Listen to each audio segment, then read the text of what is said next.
C'était sacré. Le rugissement sourd des milliers de personnes qui l'attendaient. Un océan de voix venant de là-haut. De tout autour.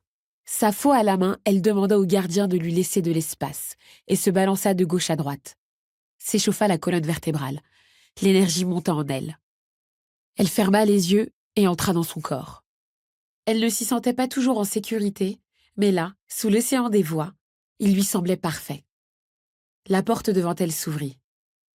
Amara Hurricane Stacker n'était encore qu'une silhouette au bout d'un tunnel. Une boule flottante de métal luisant apparut juste devant elle. Elle se pencha et lança « Qui vous fait aimer la lame ?» Un synthé électro vint napper une mélodie entraînante et une boucle vocale à la tonalité modifiée. Les cœurs se mirent à battre plus vite. « Stax !» s'exclamèrent-ils tous ensemble, d'un ton sans appel. Elle s'élança sur le terrain.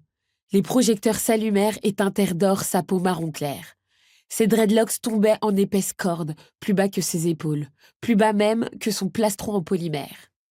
Ses mollets et son bras gauche étaient enveloppés dans des lanières de cuir verni blanc, style popularisé par Furwar.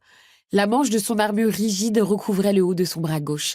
Ses rangers, autrefois immaculés, étaient couverts de taches brunes et rouges, sur fond ocre pâle, genre granuleux. Les collants élastiques qui lui compressaient les cuisses étaient floqués du logo All Market TM, une corbeille de fruits, au niveau de la hanche, logo qu'on avait pris grand soin de ne pas centrer sur ses parties génitales, contrairement à ce qu'auraient fait bien d'autres grandes marques. All Market était une entreprise familiale. Ses poignets rougeoyaient, rappel perpétuel de l'emprise des menottes magnétiques sous sa peau. Une autre caméra vient lui tourner autour, filmant tous les X qu'elle s'était fait tatouer de la tête aux pieds. Il y en avait sur son ventre musclé, quelques-uns sur son cou, plusieurs sur ses bras et un sur chaque paupière. Chaque X racontait la victoire de sa vie contre celle de quelqu'un d'autre. Elle était devenue un concentré de mort et de vitalité. « Vous ne pouvez pas faire mieux !» demanda-t-elle en direction des tribunes. Son visage, qui était grossi 100 fois par le jumbotron, en hauteur, s'affaissait en une moue. Voyant son échec, la foule hurla de plus belle. La bouche de Stax se fendit d'un sourire cruel. « C'est qui la belle salope sur laquelle vous vous branlez tous, bande de bâtards ?» chanta Stax dans le HMC qui flottait devant elle. Elle maniait sa faux, Love Guile, la ruse de l'amour, comme une charmeuse de serpent et la faisait tournoyer autour de ses mains et de ses bras.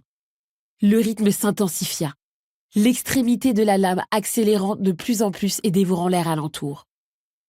Ce manche et cette lame, tout le monde le savait, était une extension de son corps. Ils hurlèrent son nom. « Stax ! C'est qui la tombeuse qu'il vous faut pour vous mettre à genoux ? Stax ! C'est qui que vous aimez tellement que ça vous fait mal, bande d'enfoirés ? Stax !